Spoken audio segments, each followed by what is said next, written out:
the path of the two broken buckets every morning, just as the sun brushed the hills with a pale pink glow. A man left his house, carrying a wooden pole across his shoulders. At each end hung a bucket. They were old, both cracked with age. And as he walked, water seeped out slowly, drop by drop, leaving a thin, glistening trail along the dusty path. The walk to the well was long. Neighbors who saw him often shook their heads. "Why don't you get new buckets? You waste your strength and time, and you always end up with only half the water."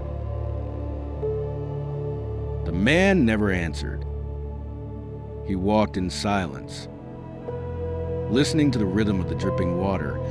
Tap, tap, tap. It became a kind of music. A heartbeat keeping pace with his footsteps and the quiet breath of the morning.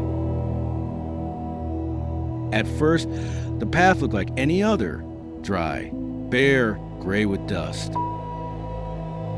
But as weeks passed, where the drops fell, the earth darkened. Soon, blades of grass appeared. Tiny wildflowers pushed through, bending shyly toward the light. By summer, the path had changed. On either side grew herbs, their fragrance drifting into the air: mint, wild thyme, rosemary. Butterflies hovered. Bees gathered nectar. Children, running toward the well, stopped to pick flowers for their mothers.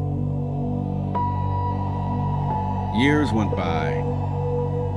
Still the buckets leaked half their load. At the man's garden, less water arrived than at the other farms.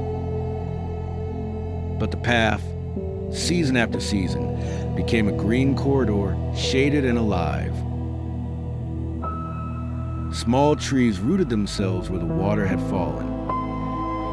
In the hottest afternoons, villagers chose that way because it was the only road cool and fragrant.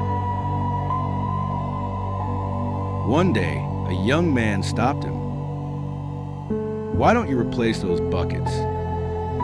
Don't you see they make you work twice as hard for half as much?"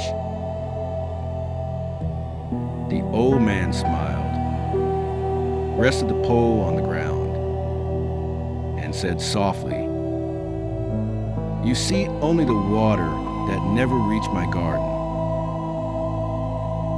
I see the flowers, the herbs, the shade along the road. Life is not only what we carry to our destination, but also what we leave behind us, drop by drop as we walk." Wisdom imperfections do not always diminish us. Sometimes they are the very way we give more to the world than we ever intended.